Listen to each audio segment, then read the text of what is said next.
Ok, vamos mergulhar de cabeça num relato que é, no mínimo, curioso. É a história metódica de um homem que afirmava ter conseguido mapear uma realidade que vai muito, mas muito além do nosso mundo físico. E para deixar claro desde o começo, isso aqui não é ficção, tá? É tipo o diário de bordo super detalhado de Robert Monroe, um homem de negócios americano muito bem-sucedido. Então, imagine a cena. Estamos em 1958. A vida do Monroe, completamente normal, de repente é virada de cabeça para baixo por um fenômeno físico bem bizarro e, para ser sincero, aterrorizante. E não era uma coisinha qualquer, sabe? Era uma sensação física poderosa, muito forte, que ele simplesmente não conseguia explicar. E o pior, não dava para controlar.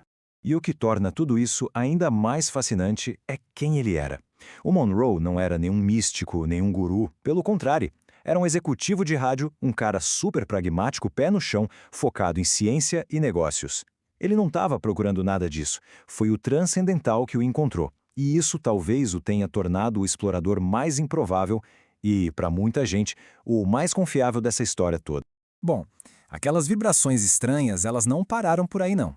Elas começaram a evoluir para algo muito mais intenso. Separações completas do corpo físico dele. E aí, claro, começou a busca desesperada por respostas. Ele foi nos médicos, obviamente. E o que eles disseram? Nada. Não acharam absolutamente nada de errado. Sugeriram excesso de trabalho, estresse, cogitaram até um tumor cerebral. Só que nenhum desses diagnósticos batia com o que ele estava vivendo na pele, sabe? A realidade da experiência dele era completamente outra. Então, o que passa na cabeça de alguém numa situação dessas? O maior medo dele era exatamente esse. Será que eu tô ficando louco? A ideia de que tudo isso era um sinal de um colapso mental era apavorante. Mas aí, uma conversa mudou tudo. Um amigo dele, que era psicólogo, o Dr. Bradshaw, deu um conselho que foi um divisor de águas. Em vez de tratar a coisa como doença, ele disse: e se você parasse de lutar contra isso e começasse a observar, a investigar como um cientista? E é exatamente aí que a história vira. O Monroe deixa de ser a vítima, o paciente aterrorizado, e se transforma num investigador metódico da própria consciência. Ele começou a notar tudo, cada detalhe, sistematicamente. A missão dele era juntar provas objetivas de que aquilo era real. E o mais importante, ele precisava provar isso para si mesmo antes de qualquer um. Precisava ter certeza de que não estava só alucinando. E não é que ele conseguiu? Um dos experimentos dele que é de cair o queixo foi visitar uns amigos que moravam a centenas de quilômetros. E ele não viu coisas vagas, não. Ele viu detalhes super específicos, tipo o amigo colocando um gerador Van de Graaff dentro do carro. Detalhes que depois, um por um, foram confirmados. Imagina o espanto e o alívio que ele sentiu. Certo. Então, com o próprio ceticismo dele mais sob controle, digamos assim, o Monroe partiu para a próxima fase. Começar a explorar de verdade e tentar mapear as regras, a geografia dessa outra dimensão. E a primeira grande sacada dele foi a existência do que ele batizou de segundo corpo. Não é um fantasma, não é um espírito. É como se fosse uma duplicata não física do nosso corpo. E essa duplicata pode se separar do corpo físico. Ele chegou a acreditar que todo mundo faz isso, principalmente quando dorme, só que a gente não se dá conta. Tá, mas para onde vai esse segundo corpo? Bom, ele chamou esse lugar de Local 2. Pensa nesse Local 2 como uma realidade paralela, onde a física que a gente aprende na escola simplesmente não vale. É um lugar com um conjunto de regras completamente diferente. E o mais impressionante é que o Monroe descreve uma física consistente para esse lugar. Olha que louco!